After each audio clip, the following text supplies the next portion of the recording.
Hello everyone, welcome to NIT Polytechnic Nagpur.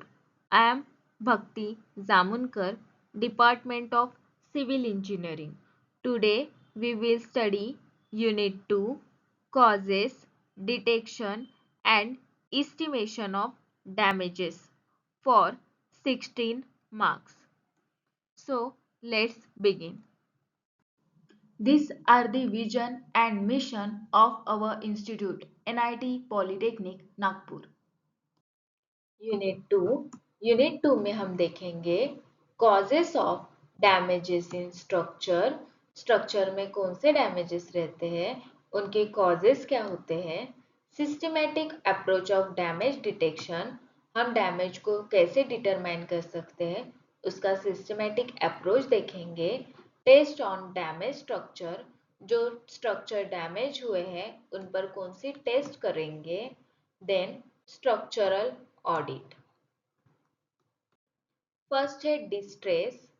Distress survey is a systematic inspection and assessment of a structure to identify, record and evaluate visible damages or defects such as cracks, spalling, corrosion, settlement or deformation in order to determine the cause, extent and severity of structural distress। देखिए, distress सर्वे एक systematic inspection process है जिसमें structure के damages को identify किया जाता है। जैसे कि एग्जाम्पल्स में हो गए क्रैक्स, स्पेलिंग, कोरोजन, सेटलमेंट और डिफॉर्मेशन। पर्पस इसका ये रहता है कि ये डैमेज के कॉज, एक्सटेंट और सिवियरिटी समझाता है। तो ये क्वेश्चन आपको एमएसबीटी में 2 मार्क्स के लिए पूछा जा सकता है। Causes of distress in structure. अब डिस्ट्रेस स्ट्रक्चर में कॉजेस क्या रहते हैं। Design and construction flaws error, design या कंस्ट्रक्शन में फ्लॉज एरर आना। पुअर क्वालिटी मटेरियल यूज, अगर हमने पुअर क्वालिटी मटेरियल यूज किया तो कॉजेस ऑफ डिस्ट्रेस ऑकर हो सकते हैं। एक्सीडेंटल लोडिंग, एक्स्ट्रा लोडिंग हो गई या एक्सीडेंटल लोडिंग हो गई तो chemical reactions, environmental effect, corrosion of embedded metals, abrasion, cavitation and the shrinkage, ये सब रहते हैं causes of distress in structure। आपको MSBT में 2 मार्क्स के लिए ये क्वेश्चन पूछ सकते हैं। Enlist the causes of distress in structure, या आपको ऐसा भी पूछ सकते हैं define the distress and enlist any 2 causes of distress in structure। Methods of non-destructive testing for the RCC structure। Non-destructive testing का ही शॉर्ट फॉर्म है कैपिटल NDT। ये होती है नॉन डिस्ट्रक्टिव टेस्टिंग। अब मेथड्स कौन से हो गए नॉन डिस्ट्रक्टिव टेस्टिंग के, तो ultrasonic pulse test, Schmidt hammer test, pull out and pull off test, break off, core test, Windsor test, pulse echo test. Non destructive testing ये क्या होती है, तो विदाउट स्ट्रक्चर को डैमेज किए हम जो टेस्ट परफॉर्म करते हैं उसे कहते हैं नॉन डिस्ट्रक्टिव टेस्टिंग। अब हमने नॉन डिस्ट्रक्टिव टेस्टिंग के अलग अलग मेथड्स देखे हैं, जैसे कि हो गई ultrasonic pulse test, Schmidt hammer test, core test, pulse echo test. Systematic approach of doing damage detection। देखिए सिस्टमेटिक अप्रोच क्या है डैमेज डिटेक्शन का। Preliminary investigation, physical investigation, material testing, non destructive test, detailed investigation, study of available documents. ये question आपको briefly 6 marks या 4 marks के लिए पूछा जा सकता है। Explain the systematic approach of doing damage detection or what are the systematic approach of doing damage detection and explain briefly. Preliminary investigation. In the preliminary investigation, the overall inspection and collecting photographic data is mandatory. Preliminary investigation mainly ये होता है कि हम overall inspection करें और collect करें photographic data for the systematic approach of damage detection के लिए। देन सेकेंड है फिजिकल इन्वेस्टिगेशन। फिजिकल इन्वेस्टिगेशन क्या होता है? तो physical investigation is carried out visually and the data is collected from the various sources such as drawing, specification, interaction and discussion with local citizens। देखिए physical investigation में carried out करते हैं हम visually data collection, sources जैसे कि हो गए drawing, specification, interaction and discussion with local citizens. Material testing. Material testing क्या है? तो अंडर मटेरियल टेस्टिंग डैमेज और under damage material conditions shall be evaluated by physical, chemical and other testing techniques in order to assess the damage or distressed portion of the structure। assess कर पाए damage और distressed portion of the structure। non-destructive test। After identification of damages, we have to perform various tests without disturbing the structure। देखिए अगर हमने damage को identify कर लिया तो विदाउट स्ट्रक्चर को डिस्टर्ब किए हम उसको टेस्ट को परफॉर्म करेंगे। Detailed investigation. अब डिटेल्ड इन्वेस्टिगेशन क्या है? When construction drawing and structural plans are not available, then detailed investigation has to be conducted about total structure। Detailed investigation helps to assess root causes of the problem identified। Detailed investigation means detailedly problem solve करना, detailed drawing and structural plans का study करना जब वो available ना हो। Study of the available documents। Next है study of the available documents। Last stage, the history of structure must be known from the available documents with reference।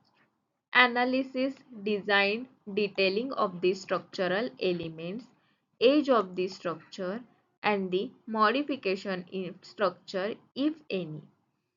The study of available of the documents helps in defining the assumptions made during design of the structure। Advantages of NDT। Advantages क्या रहते हैं non destructive testing के? First, no wastage of concrete take place.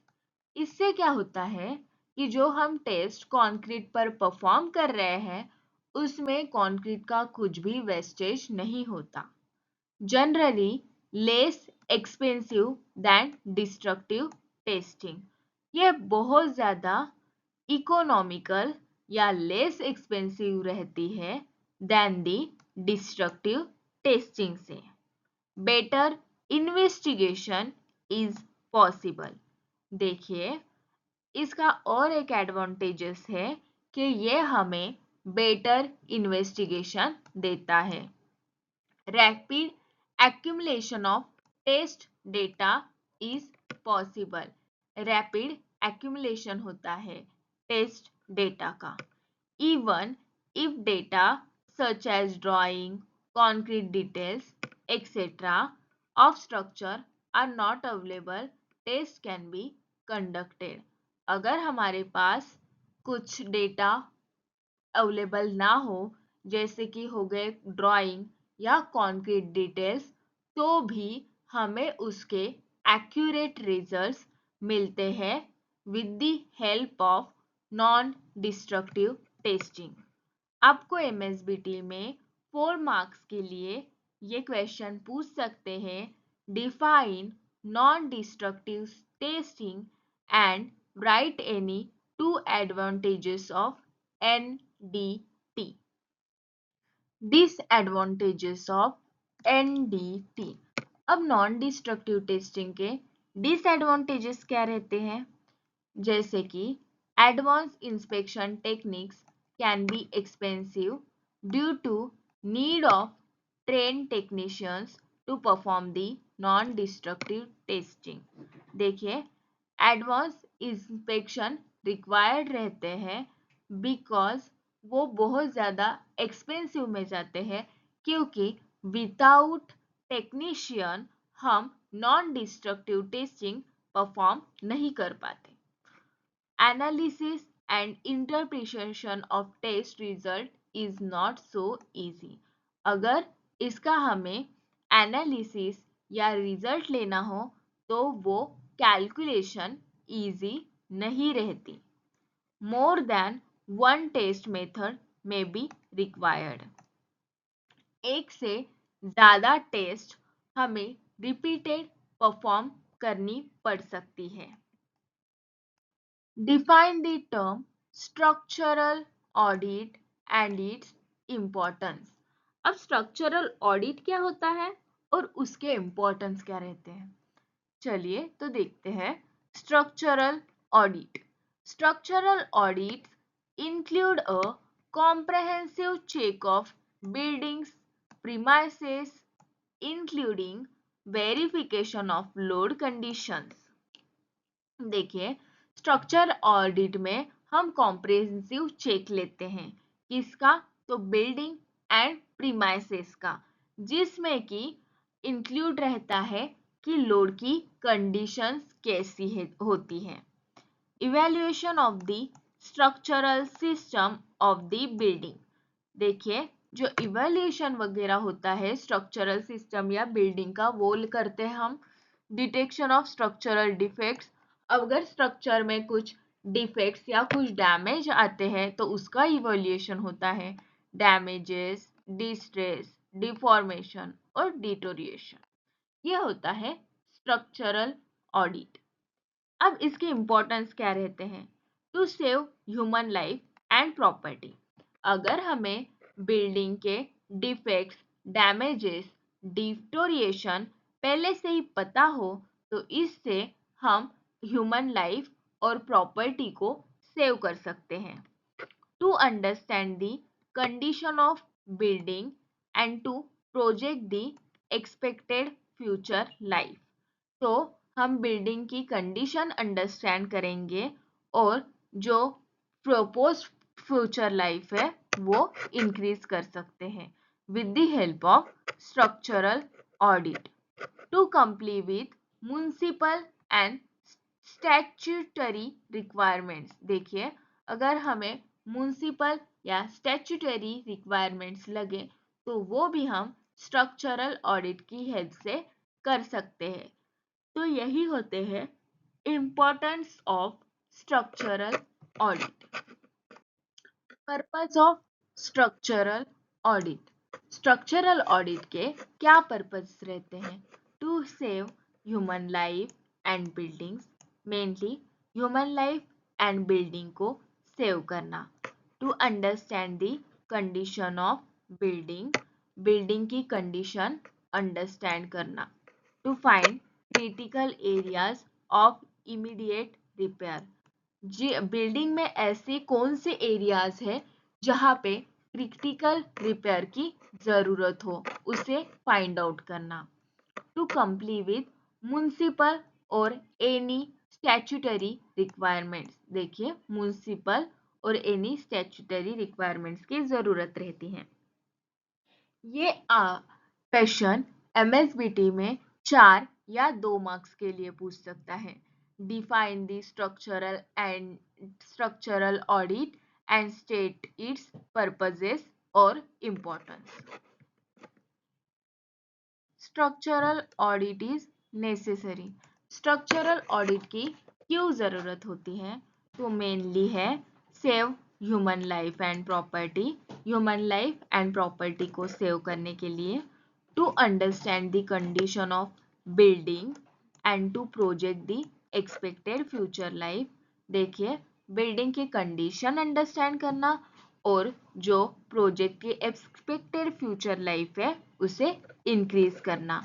To complete with municipal and statutory requirements. देखिए complete करना municipal and statutory requirements. To proactively assist the residents and the society to understand the seriousness of the problems and the urgency required to attain the same। ऐसा problem की seriousness देखना, structure के importance देखना और उसे ध्यान में रखना। To enhance life cycle of the building structure by suggesting preventive and corrective measures. जो बिल्डिंग की लाइफ साइकिल है उसे इन्हेंस करना और प्रिवेंटिव एंड करेक्टिव मेजर्स क्या होते हैं वो देखना। Steps involve in structural audit and budget estimation. अब कौन से स्टेप्स इन्वॉल्व रहते हैं structural audit and budget estimation में? Steps involve in structural audit: collection of general information of the building. Building की जनरल इंफॉर्मेशन का कलेक्शन करना। Visual inspection, non-destructive test that is the NDT, chemical test, core testing, destructive test, overloading test। ये सब steps involve रहती है structural audit and budget estimation में। Steps involve in budget estimation. Budget estimation में कौन सी steps रहती हैं? There are following steps involved in the process of budget estimation for any maintenance and repair work of a building। Budget estimation में कौन से maintenance and repair of the building के work रहते हैं? जैसे कि फर्स्ट है collection of importance the building in terms of general details like location, address, type of structure. Collection करना बिल्डिंग के इम्पोर्टेंस जनरल डिटेल्स का, जैसे कि हो गए location, address, type of the structure. Then second, making unavailability of the drawing of existing buildings, जैसे कि हो गए foundation plan, architectural plan, working drawing. If drawing are not available, अगर ड्राइंग अवेलेबल ना हो तो preparation of drawings using dimensional measurements of the buildings। Then next, keeping ready the district schedule rates। देखिए district schedule shades को ही short form में कहा जाता है DSR। उसे हमें रेडी रखना पड़ता है, या स्टैंडर्ड शेड्यूल रेट DSR या SSR हमें रेडी रखना पड़ता है for getting the work charges for material and manpower। तो जिसकी वजह से हमें वर्क चार्जेस पता चलते हैं मटेरियल एंड मैन पावर के। Calculation of quantities from the structural audit report. और दी प्रीवियसली मेड एस्टिमेट। कैलकुलेशन करना क्वांटिटीज का, जैसे कि हो गए स्ट्रक्चरल ऑडिट रिपोर्ट और एस्टिमेट का। Frequently asked MSBT question, causes of distress in structure, आपको फर्स्ट स्लाइड में एक्सप्लेन किया है। Define the distress, methods of non destructive test, 2 marks का क्वेश्चन है। Define this term structural audit and its importance, 4 marks question. Purposes of structural audit, 4 marks. Then यहाँ पर आपको years भी मेंशन किया हुआ है और स्लाइड में ऑल इसके आंसर्स भी आपको एक्सप्लेन किए गए हैं। तो आज हमने मेंटेनेंस एंड रिपेयर स्ट्रक्चर का यूनिट 2 कंप्लीट किया। अगर आपको ये वीडियो हेल्पफुल लगा हो तो लाइक, शेयर एंड सब्सक्राइब ज़रूर करें। Thank you.